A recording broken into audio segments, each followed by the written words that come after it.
انایا کی طلاق کا عابد صاحب کو پتہ لگنے کے بعد اب عائزہ کا اگلا قدم کیا ہوگا؟ وہ اپنے اس جھوٹ کو کس طرح بچا پائے گی؟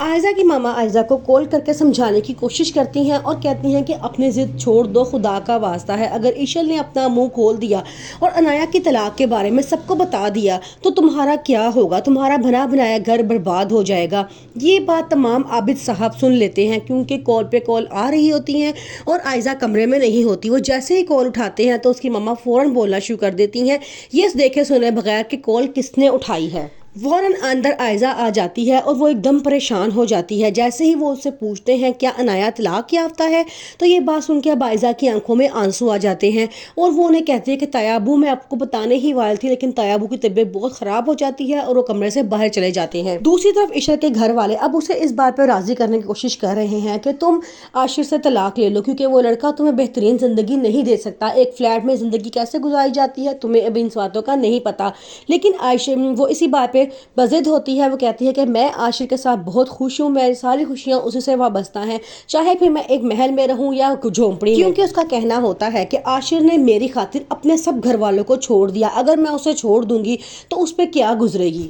عائزہ انایا کو بھی طلاق یافتہ ہونے کی دھمکی دیتی ہے اور اسے ڈرانے کی کوشش کرتی ہے کہ تم عشل کا ساتھ بالکل مت دینا، میں نے بڑی مشکلوں سے اور بڑی کوششوں سے اس کو اس گھر سے باہر نکالا ہے، اب کیا تم دوبارہ اسے اس گھر میں واپس لانے پر تلی ہوئی ہو؟ جس پہ انایا ڈر جاتی ہے اور کہتی ہے کہ آپ اس حد تک گر جائیں گی، میں نے کبھی سوچا بھی نہیں تھا، آپ مجھے طلاق یافتہ ہونے کے تانے دے رہی ہیں، حالانکہ آپ بالکل اچھی طرح یہ بات جانتی ہے کہ سب کچھ آپ کی وجہ سے ہوا ہے، آپ کی ضد میں آ کے میں شایان سے نکاح کیا اور آج اس مقام پہ پہنچی ہوں کہ میں اس سے طلاق لے کے طلاق یافتہ کہلا رہی ہوں۔ انایا عشل کو کال کرتی ہے، اسے گھر واپس آنے کا کہتی ہے، جس پہ ساری باتیں عائزہ سن لیتی ہے، غصے میں اس کا موبائل دیوار میں مارتی ہے، اس کا موبائل ٹوٹ جاتا ہے۔ اب انایا اپنا موبائل اٹھا رہی ہوتی ہے تو روحان رہتا ہے اور کہتا ہے کہ تمہارے موبائل کو کیا ہوا ہے؟ تو وہ بتاتے ہیں کہ عائزہ آپی نے مجھے عشل سے باتیں کرتے ہوئے سن لیا تھا اور انہوں نے میرا موبائل توڑ دیا ہے، لیکن ساتھ ہی وہ روحان کو منع کرتی ہے کہ عائزہ آپی سے جا کے پوچھنے کی کوئی ضرورت نہیں ہے، میں نہیں چاہتی کہ گھر کا ماحول خراب ہو۔ آہستہ آہستہ وہ روحان کا دل عائزہ کی طرف سے خراب کرتا جا رہا ہے۔ جب عائزہ کی ماما کو پتہ چلتا ہے کہ ان کی تمام باتیں